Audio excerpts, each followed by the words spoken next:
It's weird. It's fucking weird. And I'm sick of it. I'm sick of WhatsApp. I'm sick of Instagram. But I feel like if I don't have the things, then I'm going to be alone. And that's what scares me. As of early 2026, the volume of AI-generated or AI-assisted content on social media has reached a tipping point. Estimates suggest over 50% of online content is now produced or significantly influenced by AI models. A lot of this type of content is going to be AI scripted, generated, etc. This, as you might tell, is literally just me talking off the top of my head, a few little scribbles before I started, and I used to conflate this with a lack of professionalism. Oh, I need to do everything perfectly and plan all my content out. And I'm not saying that I won't plan out episodes in the future. And what I'm saying now, some of it will be influenced by AI. I just used a fucking AI overview to talk about AI. Do you feel like we're in the fucking Matrix? I think something is going to have to come along. In 100 years, someone will look back and they go, God, those fucking millennials, they were a strange bunch. They never knew how to get off these devices. They were constantly stressed all the time. Everyone was inflamed. Does anyone else feel like the start of 2026 has been a little bit strange? I feel like everyone seems to be struggling a little bit more than normal. I do feel like in the Northern Hemisphere, in the UK, winter times, we do tend to have this seasonal affective disorder thing going on, but it does feel a little bit different this year. Okay, so I decided to stop the walking pad treadmill underneath because it does sound like I'm masturbating while I'm talking to you. I have a cough because I've just come back from a very intense CrossFit workout. I took part in the CrossFit Open for the first time, which was fun.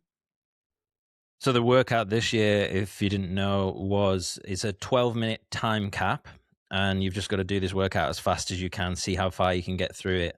So it was 20 wall balls, 18 box step overs, or box jump step overs, so like jump over then move down, then 30 wall balls, then 18 of the things again, then 40 wall balls, and then you did 18 medicine ball step overs. So basically you pick up the wall ball and then step over to the other side, and then you did, that was rough by the way, so I've not done any of them. Then you did 66 wall balls. I've got this all in my head, by the way. I memorized it on the way down the car. 66, because I was thinking, like, number of the devil, 666, because I was like, that's going to be minging. And it was. So I only got up to 54 reps on that one. But then, if you're a beast, you would have continued on and done another 18 of the medicine ball step overs, and then back to 40 wall balls, because now we're descending, then 18 box step overs, then 30 wall balls, then 18 box step overs, then 20 wall balls to finish. So if anyone got to the end there, that's like super elite. Here's me like 2 weeks into doing CrossFit, and I'm already talking about it on the podcast. What the fuck's going on?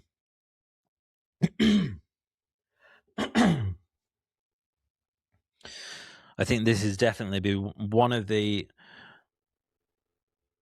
variables in which I've been reflecting on during a bit of a transitory time for me. I got very ill at the start of the year, got injured at the back end of last year, then injured again at the start of the year.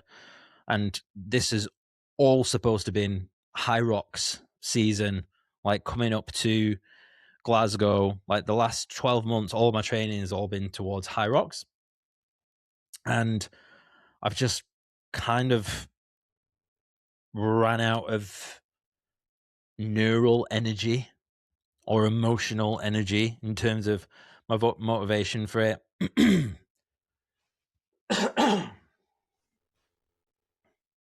There is obviously lots of things going on when you get sick, and I do think it affects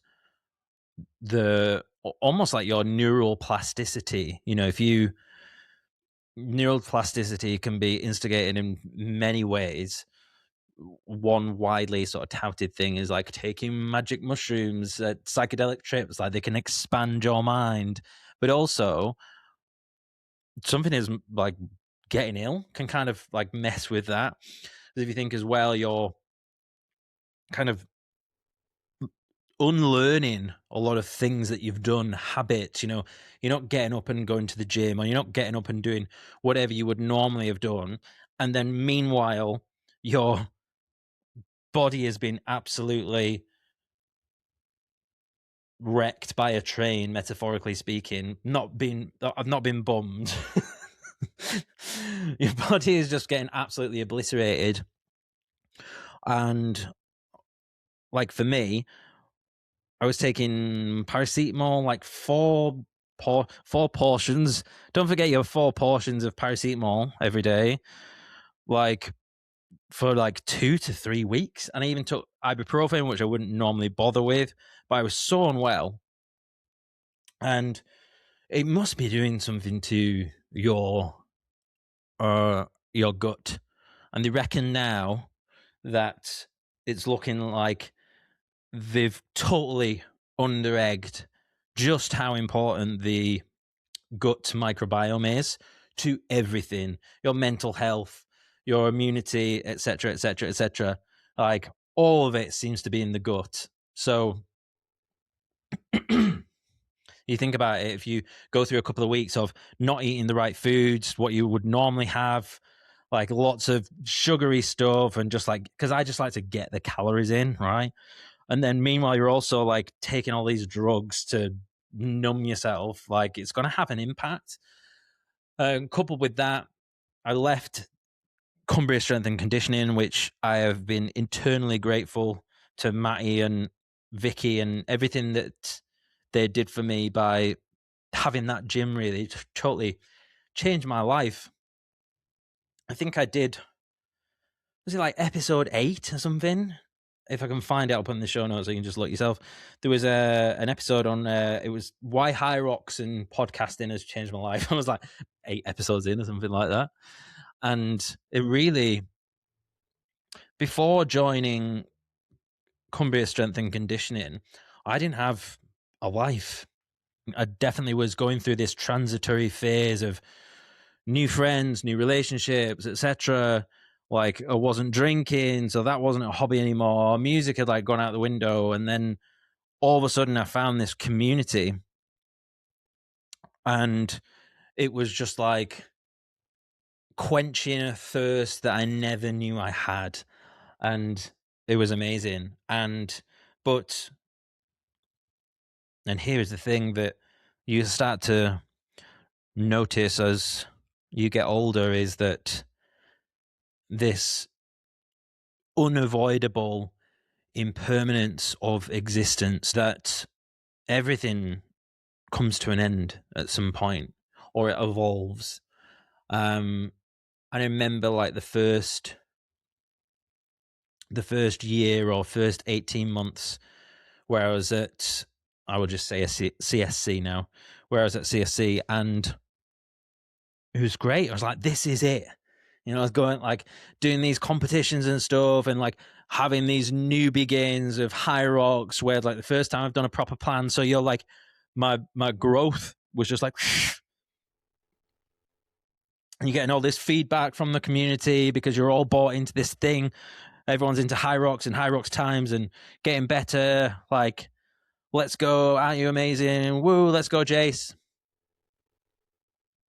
And then last March, like almost a year ago, did this amazing time at High Rocks Glasgow, and Matty had trained me for it, and it was just the perfect plan.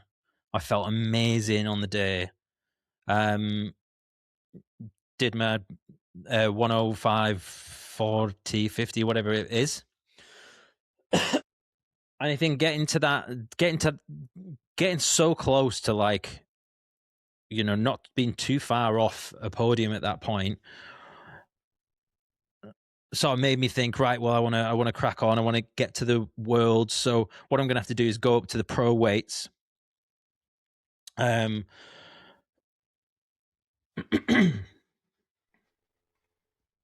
then by going up to the pro weights, I ended up kind of having to take a step back and then going against my biology of like this kind of overall strength, and especially in my lower legs with my having the torn meniscus on my right hand side, and it just hasn't worked out.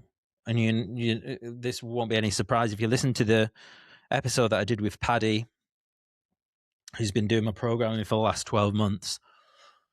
And just something's not felt right. And I think identity is a funny old thing. And I was talking to my cousin Andy about this last week, how like social status and how you are perceived to a community is a bit of a dangerous kind of thing. I guess like that validation from a community is really nice, but it is a bit of a double-edged sword because it has no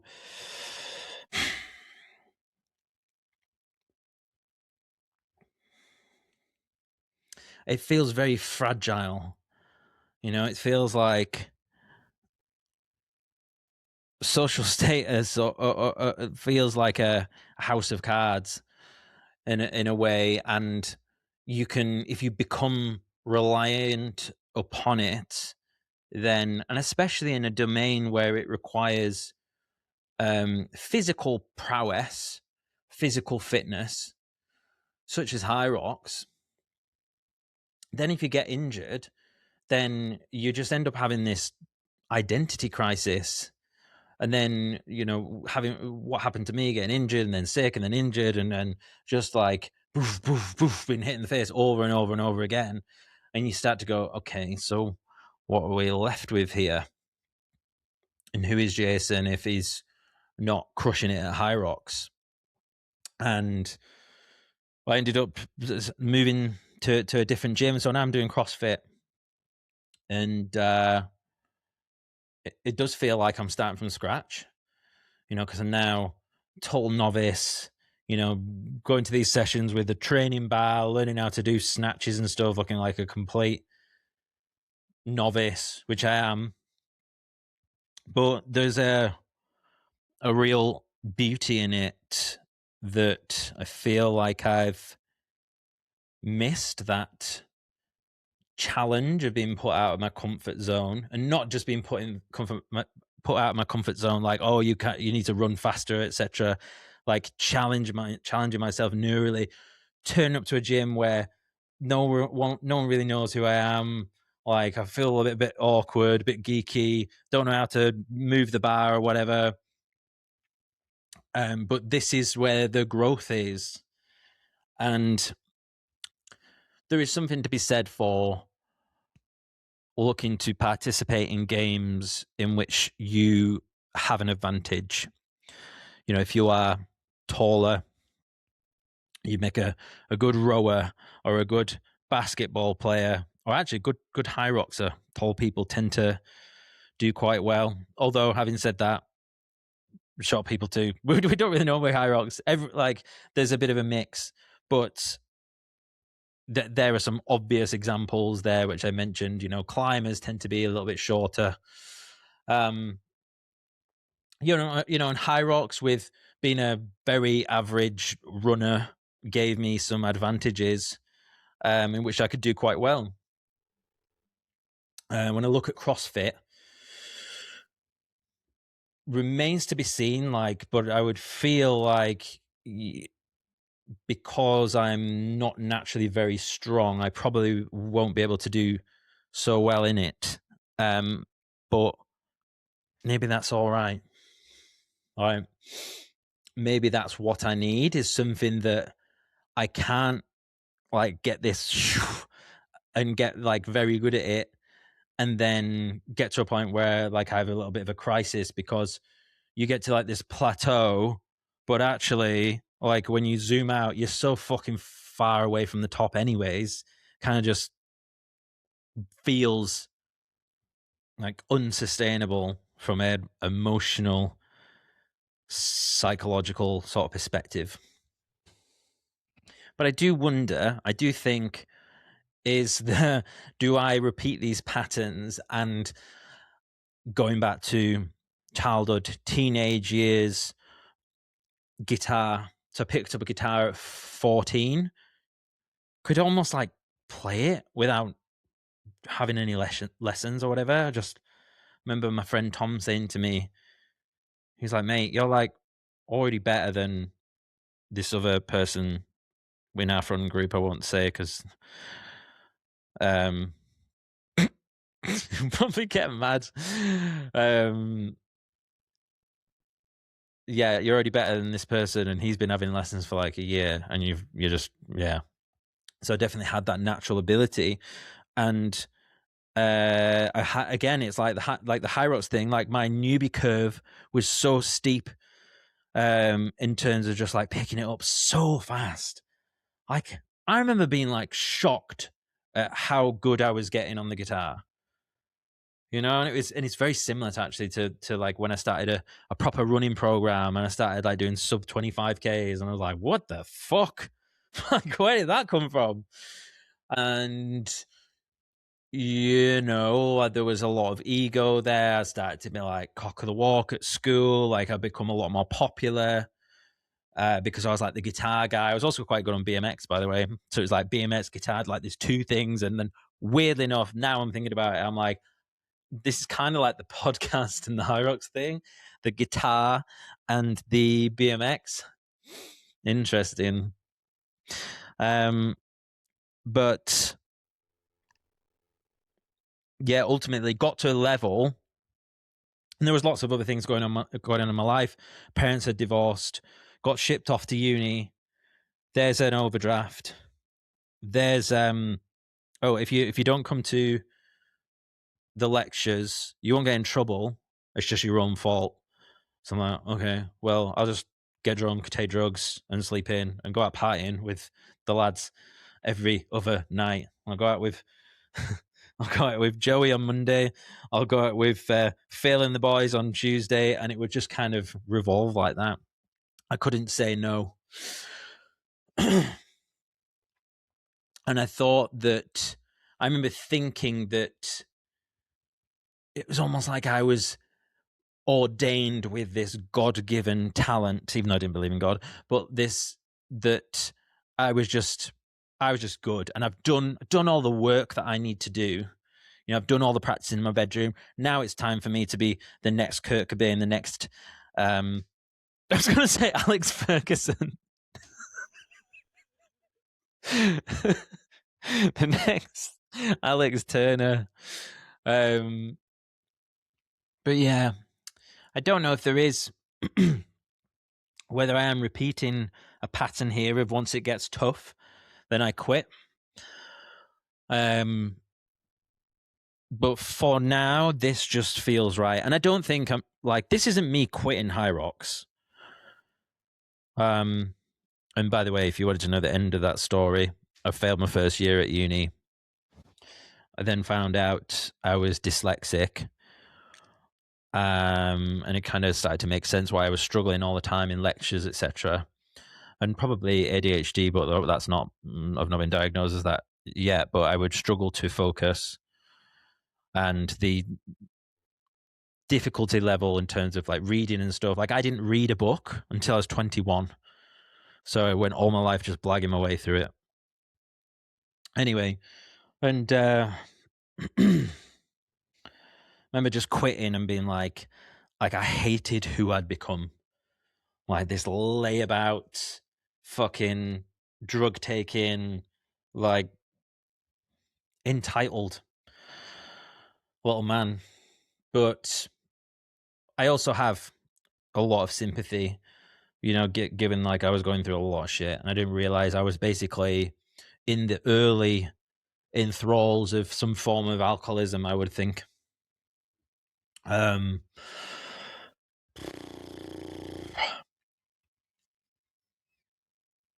So yeah, I ended up getting a job at the place that my dad used to manage, Stoller's Furniture World. Got myself a job there, and well, I've been working on and off there from when I was a little kid, from when I was like 13.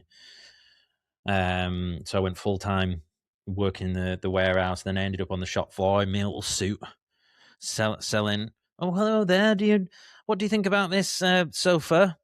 Oh, I think that one's better for your back and stuff like that. But it was this was literally during the financial crisis, 2008. So I got into retail at the worst possible time. There was like never anyone in there, and I remember like my dad and like other people saying to me, like it never used to be like this. This is like like you used to be busy all the time, so you'd just be like wandering around, fluffing pillows, doing small talk with John from Beds or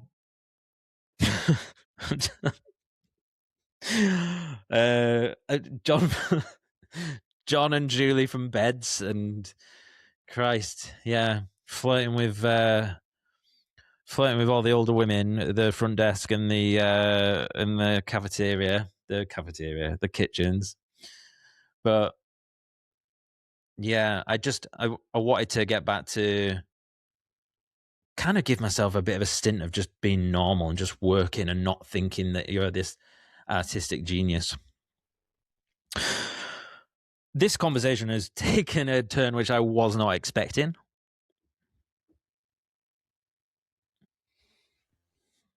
But in going back to what I was saying at the beginning, in terms of people struggling, things feeling a little bit strange at the moment, and I think it's like a lack of realness.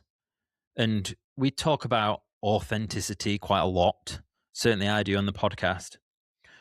And it feels like we spend so much of our lives through screens and headphones that nothing feels as real anymore. And there's this trend at the moment, people talking about 2016. And I think it's just because life was, we had social media, but it wasn't at the level that it is now. And if you think about it as well, most of the content that you're going to be consuming now, I think it's estimated that something like, let me check that, be super professional. So saying here, as of early 2026, the volume of AI generated or AI assisted content on social media has reached a tipping point. Estimates suggest over 50% of online content is now produced or significantly influenced by AI models. So that's interesting, and I think I would say it's probably more, maybe because you still have things like Instagram stories that's going to sway that balance. But I would imagine most of the stuff in the feed and a lot of stuff on YouTube, a lot of this type of content is going to be AI scripted, generated, etc. Now, this, as you might tell, is literally just me talking off the top of my head, a few little scribbles before I started. And I used to conflate this with a lack of professionalism. And, I need to do everything perfectly and plan all my content out. And I've been through those phases. And I'm not saying that I won't plan out episodes in the future, but no one is not planning out and scripting and not using AI now. Everyone is doing it. And what I'm saying now, some of it will be influenced by AI because I use AI. I just use a fucking AI overview to talk about AI. It does. Do you feel like we're in the fucking Matrix? It's crazy. And so, in terms of like finding out what is authentic, what is real, is difficult. And this is what I'm trying to do. I'm just trying to stay as real as possible. And yeah, it's a bit messy. And yeah, I'm not super professional. And yeah, I'm probably a bit stupid. But who gives a fuck? Like, I'm just putting out real content so that those who pick it up, and hopefully you listen to this today and you're like, huh, like that guy makes me feel a little bit less alone in this world because he's actually speaking the fucking truth. Why am I getting angry there? I don't know.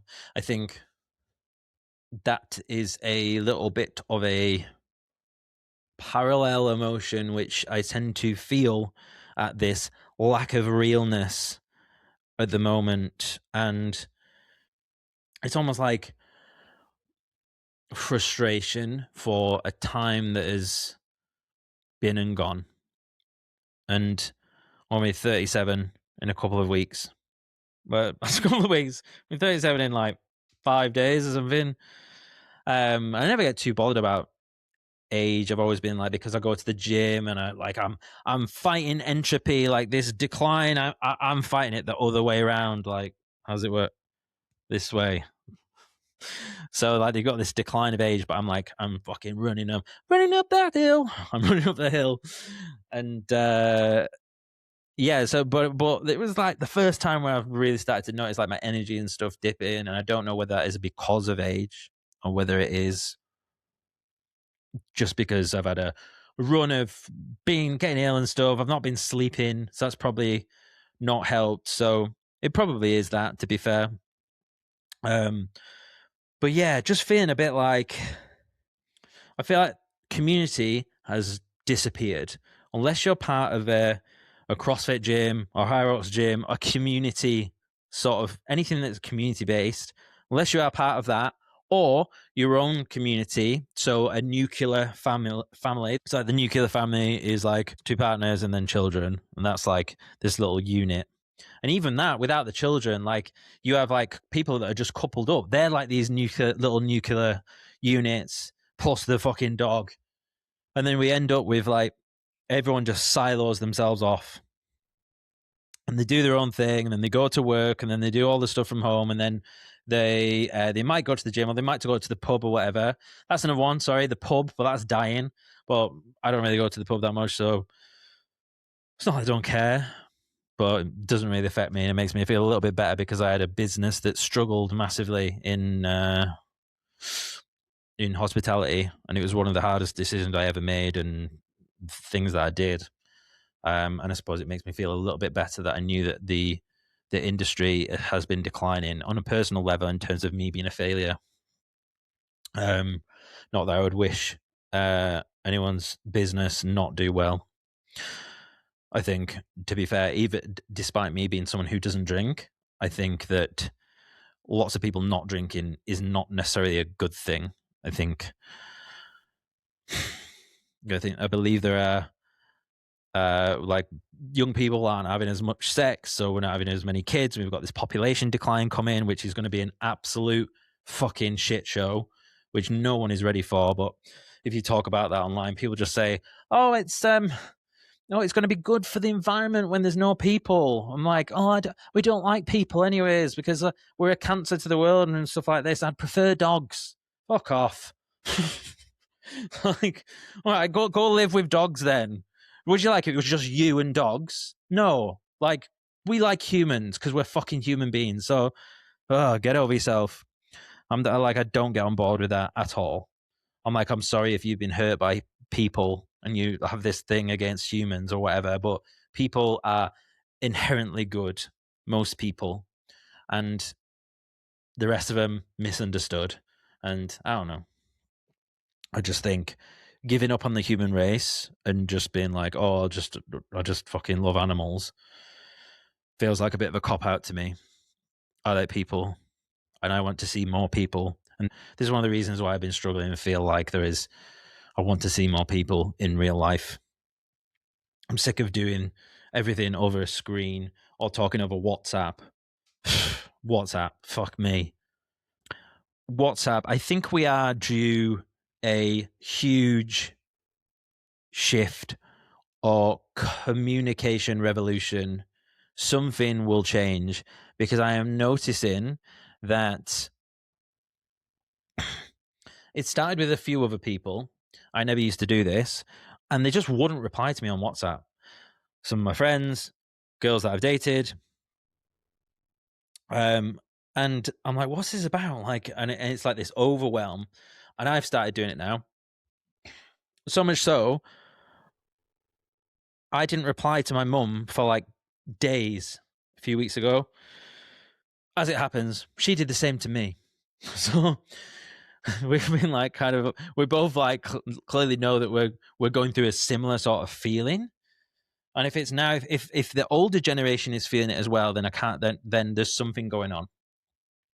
And it's like interactions in general. So our human interactions, me and you talking, or me and a group talking, everything that we interpret is a best guess anyways. We're all kind of hallucinating in our own way. Like we don't hear everything. Like there's a point in which it breaks down in terms of how much we absorb from what someone is telling us, from what we are trying to translate into their brain, right? So if even that is a little bit of a illusion and a form of, and could be easily interpreted not as it was intended, imagine what happens in a fucking WhatsApp chat. Like, at least in real life, you just blurt it out and you say things and that you just say it as it comes, right? But then in a WhatsApp chat, you're thinking about it and you type something in and then you delete it. Or maybe I should say it like that. And this is something I've spoken about a lot, where I try to be unfiltered, to just be like, say the thing, like don't worry about it too much, because otherwise we're getting this caricature, this totally perfect kind of was. Imagine if you were like sat in a group and then the communication was like it was on WhatsApp. So you're sat around like you sat at someone's house, you're at someone's house, and someone says something like ha ha ha, and then someone like starts saying something. I was thinking delete, and I was thinking, well, one of the things I'll delete. Do you know what I mean? And people are like, what the fuck is that person? But then meanwhile they're like doing their thing. It's weird. It's fucking weird. And I'm sick of it. I'm sick of WhatsApp. I'm sick of Instagram. But I feel like if I don't have the things, then I'm going to be alone. And that's what scares me. I think something is going to have to come along. I feel like in 100 years, someone will look back and they go, God, those fucking millennials or whatever, they were a strange bunch. They had they never knew how to get off these devices that they had. And like, they were constantly stressed all the time. Everyone was inflamed. Like, and that's another thing that I've noticed is like, I seem to find myself in this tense physiological state. And when I actually take time to be with people, to be with family, to come away from my phone, then I get back to this feeling of like, of just relief from constantly feeling like I've got to be advertising myself to fucking women and trying to climb up in this social status hierarchy. It's fucking bullshit. And I'm exhausted with it. Like, I just want to be loved for me. I'm sick of feeling like I'm constantly advertising that. And right now I'm doing it, Anna, with my fucking podcast. But I feel like it's important to carry on doing this work. What, my 106 episodes in now? Whatever this journey is, whether it's me just fucking ranting or speaking to someone that makes me feel stupid, I'll keep doing it. I'm going to keep showing up. So quite often I like to, if you're someone who creates content, what you're supposed to do is you're supposed to start with a pain point and then build on that pain point and then deliver a solution. And I have a lot of solutions, but sometimes I don't. And I feel like, okay, what's a thing I've done well? Like, well, I'll list out the things. Okay, I'll quit drinking. Here's 10 ways you can quit drinking. And all this, and it's like, I don't know. I want to help people, but I don't want to be like this false fucking guru. I just want to be Jason. I just want to talk to people like I talk to them in real life. Because if you are lucky enough to be one of my friends, like I do like giving solutions and like talking to people about the problems and stuff like that. And this is what I'm trying to recreate here. Like I want to do that. But sometimes it feels a little bit forced. And like I've got to keep up with all of these other content creators. And, you know, if I don't perfectly plan my episodes, then it's not going to get picked up by the algorithm. But honestly, I don't care. I do not care. Like, I've started thinking, how could I create content in which I do not give a fuck whether it takes off? Because if I just think, right, no one's going to listen to this, so it doesn't matter if the quality is bad. It doesn't matter if I'm studying my gym stuff all sweaty with and start it off panting while talking on a fucking treadmill. Like that's kind of fun, and I can do that every week and actually show up as me. And I will tell you, I will give you the insights. I'll continue to interview awesome people, whatever, and give authentic, real content that's not full of fucking M dashes because you put it through ChatGPT. You know those extra long dashes you see? Like a regular, a bit like a minus sign, just like a dash, but it's like two of them in the middle. That's an M dash. So if you see anyone using that, they've used AI to create that content. So sometimes I'm like, I don't want to tell them because I'm like, I like knowing, like, okay, little telltale, and then I think we're now going to see this shift towards, you know, maybe luckily for me, as someone who is pretty informal, that this sort of content will get picked up again because we don't want everyone's sick of perfection. Like, what there's this whole thing about like AI podcasts and AI podcasts are going to take over and stuff. And I'm like, really? Fuck off! Like, like an AI has none of the imperfections, and if like I like listening to stuff because it has imperfections, and because we see that within ourselves. You cannot relate to an AI. I'll tell you a good example for this. If you had someone who likes playing like FIFA online, I say FIFA. What is it now? FC 26. Or I guess any other sort of computer game in which you can either play online versus people and play versus the CPU, or they're now calling it AI. But it's always been AI. Like CPU has always been AI. It's just a different form of AI. It was a much more primitive, you know, set of things. Like once player goes here, then you go there, and it's kind of just all logic based. But now they're calling it AI. But when you play against the computer, even in this new AI mode, it's also predictable. Like, I'm not saying that I'll always beat the computer, but there's no surprise. There's no like when I play someone online, it's kind of funny because if I start like, let's say I score like 3 goals, so it's 3-0. You can tell they're fucking fuming because they start doing like little protests of like, well, if I can't win this way, then I'm going to do this. So they'll start doing like keepy uppies or something, or passing it back to the keeper and like dicking about, being really risky, and or like getting desperate and sliding into the back of you, and then giving away a penalty. And I'm like, that shit always makes me smile because I know there's a human at the end of it. You know, I might not be there, and I don't do the fucking headset thing, so I'm just like in silence. But it just makes me laugh because I can't see this person, but I can feel their soul is coming through this online football game. And although it's a little bit annoying because quite often they're petulant little children. If you are like beating them 4-0 or something, then it's just got your player has gone offline and then you'd never get to finish the game. That's a little bit annoying. I have never quit a match ever, even if I'm getting absolutely trounced. So what we've spoken about today, we've spoken about a lack of meaning in life, why people are struggling, social media, WhatsApp, FIFA, my life story in terms of Me following the same patterns that I did at university with music and BMX and stuff. And yeah, this is the point where I'm supposed to deliver the goods to you and give you this like little nugget of things to help you in your day. But I guess, okay, I'll finish on this one. So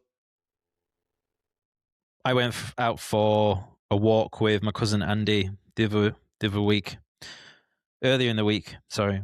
And I think both of us have been struggling a little bit, hadn't seen each other in ages. And there's like this bit of a tension that I think we've both been experiencing of kind of like going through our own our own stuff. And I'm like, oh, I've not been great. You know, this is over text. Not been great. Like my mental health's not amazing. And then you meet up, and then it's like, it's just gone. Like you're like, oh, like what was up with me? I don't know. Yeah, it's fine now because what you were craving was the thing that you are then receiving. It's like the darkness cannot exist where the light is shone. Is that a Leonard Cohen quote? Was it the darkness can't? Let me find it. Leonard Cohen's famous quote regarding darkness and light is, there is a crack in everything. That's how the light gets in. Okay, there's a totally different quote. That is beautiful, but it was not the one that I meant. But it's basically how like darkness can't live without light, and it's the same way. It's like loneliness cannot live by connection. And I'm just like, oh, this is, and it's not even loneliness. It's just like like wanting to connect with people, and then everything's better. Just fucking hang out with your friends, hang out with your family. Like, if you know someone who is single, who lives on their own, call them up now and say, do you want to do something? Like, I don't care if it's dark or whatever. Maybe if it's midnight, maybe don't do that now. But send a message, say, let's do something tomorrow.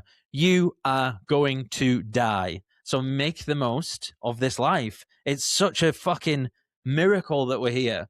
And I know that I've been having a bit of a rant about it and there's things lack meaning, but I'm still glad I'm here. I'm still so glad that I get to experience this, like this literally once in a lifetime thing of being alive on this fucking rock hurtling through space. Fucking crazy. It's crazy. And I get to do this and talk into a little fluffy thing and look at pixels on the screen, and hopefully it will help someone. But if no one listens, doesn't really matter, does it? So thank you for watching, and I will look forward to seeing you in the next one.